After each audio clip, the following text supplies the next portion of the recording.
Lok Sabha speaker के ओहदे के लिए पहली बार होंगे इंतखाबात। एनडीए की आपसी पार्टियों में तो हो गया समझौता, पर ऑपोजिशन से नहीं बनी बात। बीजेपी के एमपी ओम बिरला को पूरी सहमति के साथ एनडीए ने इस बार ओहदे के लिए अपना नुमाइंदा करार दे दिया। ऑपोजिशन ने भी डिप्टी स्पीकर का ओहदा सीधे से न मिलने पर मुकाबले के लिए अपना नुमाइंदा उतार लिया। और इस बीच उमर अब्दुल्ला ने भी अपने ट्वीट की चिंगारी लगा दी है। जी हां, इस वक्त लोकसभा स्पीकर के ओहदे को लेकर एक बहुत ही बड़ी खबर सामने आ रही है। जिस लोकसभा स्पीकर के ओहदे के हवाले से बड़ी अटकलें लगाई जा रही थी कि एनडीए की अपनी पार्टियों के साथ ही ओपोजिशन की भी जिस पर नजर थी, और बीजेपी भी कहीं ना कहीं डरती हुई नजर आ रही थी, क्यों ना कि उन्हें भी यही डर था कि कहीं इस ओहदे को लेकर एनडीए की नई बनी हुकूमत ही ना टूट जाए।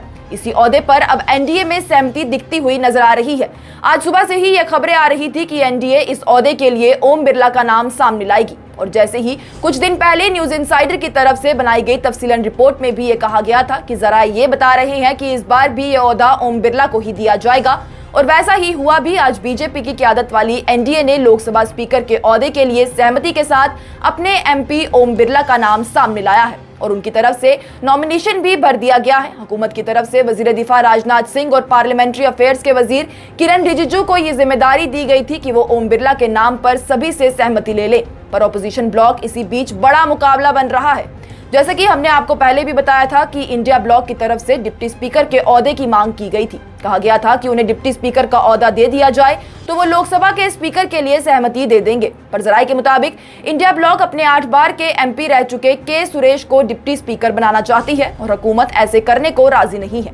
इस बारे में कांग्रेस के रहनुमा राहुल गांधी ने कहा कि पार्टी सदर मल्लिकार्जुन खड़गे को राजनाथ सिंह की जानिब से कॉल किया गया था और एनडीए के उम्मीदवार के लिए सहमति देने को कहा गया था, जिस पर उन्होंने कहा कि पूरा ऑपोजिशन स्पीकर की हिमायत करेगा अगर डिप्टी स्पीकर का ओहदा ऑपोजिशन को मिलता है। तो जिस पर राजनाथ सिंह ने कहा कि वो मल्लिकार्जुन खड़गे को वापस से कॉल करेंगे, पर अभी तक कॉल नहीं आया।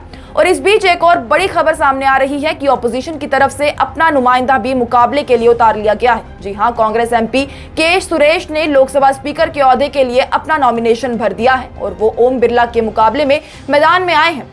जैसा कि हमने आपको बताया था कि नुमाइंदों के नामों को ऐवान के सामने रखा जाता है और फिर अक्सरियत हासिल करने वाले नुमाइंदे को ये ओहदा दे दिया जाता है। बता दें तो कल प्रोटेम स्पीकर के हवाले से भी ऑपोजिशन खुश नहीं है। उनका कहना था कि किसी ऐसे को बनाया जाता जो कि तजुर्बाकार होता। कई सीनियर एमपी मौजूद थे, पर बीजेपी के एमपी बी मेहताब को ही चुना सही नहीं था। इसलिए नाराजगी के बाद इंडिया ब्लॉक की जानिब से आइन की कॉपियां लहराई गई और जमहूरियत को बचाने के नारे भी लगाए गए। यहाँ बताते चले तो खबरों के मुताबिक एनडीए की हिमायत में नंबरों को देखते हुए ओम बिरला का दोबारा स्पीकर का ओहदा संभालना बिल्कुल तय है। इसके साथ ही नेशनल कॉन्फ्रेंस के नायब सदर उमर अब्दुल्ला, जो कि आजकल अपने ट्वीट्स के हवाले से काफी ज्यादा बातचीत में हैं, उन्होंने इस खबर के बाद ट्वीट करते हुए कहा है, क्यों ऑपरेशन लोटस 2.0 नीतीश बाबू और चंद्रबाबू नायडू गारू पर नजरें रखे, आप पहला हदफ यानी टारगेट हो सकते हैं। फिलहाल के लिए ये बड़ी खबर है कि लोकसभा स्पीकर के हवाले से एनडीए में सहमति हो चुकी है और एक बार फिर ओम बिरला का नाम सामने आ चुका है। पर ऑपोजिशन लोकसभा इंतखाबात की तरह ही स्पीकर के इंतखाबात में भी मुकाबले के लिए सामने आई है। अब देखना यह है कि क्या ऑपोजिशन के चुने हुए नुमाइंदे को उतनी मेजॉरिटी मिल सकती है।